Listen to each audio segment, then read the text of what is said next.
Сын бәрібір зейнетке шығатын жоспарым жоқ еді.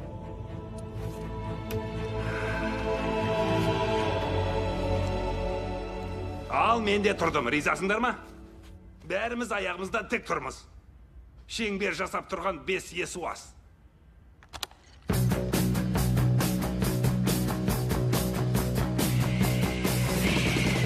Ашықтаспен әрекеттескен зат неғұрлым үлкен болса, жарылыс соғұрлым үлкен болады.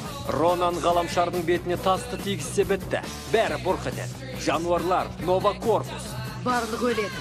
Сондықтан оны ғаламшарға жолатпау керек. Рокет күңгірт Астердің оң жақ қанатын жаратын топты басқарады. Сосын біздің және Йондудың кемелері кіреді. Оның ішінде жүздеген Сакаран сарбаздары бар ғой. Сакарандарды құмырсқадай тапты.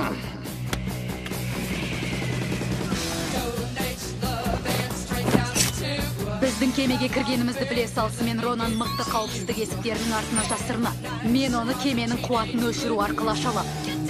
Ұшу палубасына жеткен соң, мен адрондық қопарғышпен Ронанды өлтірем.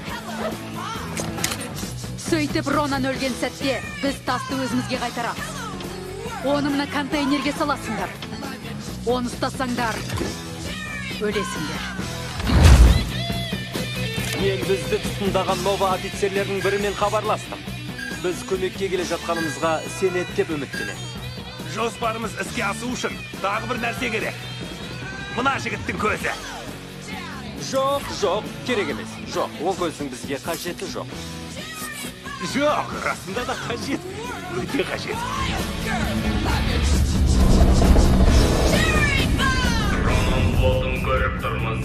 Ол Т-15 минутта жетеді. Тыңда, балақай. Бәрі біткенде, тас менікі болады. Жолымды кессең, бәрің өлесің.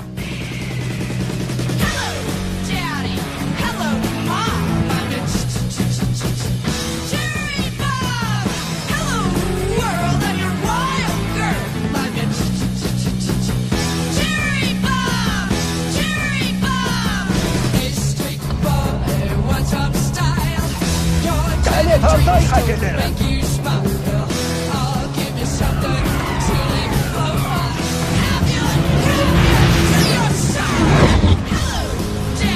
Бұл нашар жоспар. Достармен бірге өлу мәртебе деп айтпен ғой.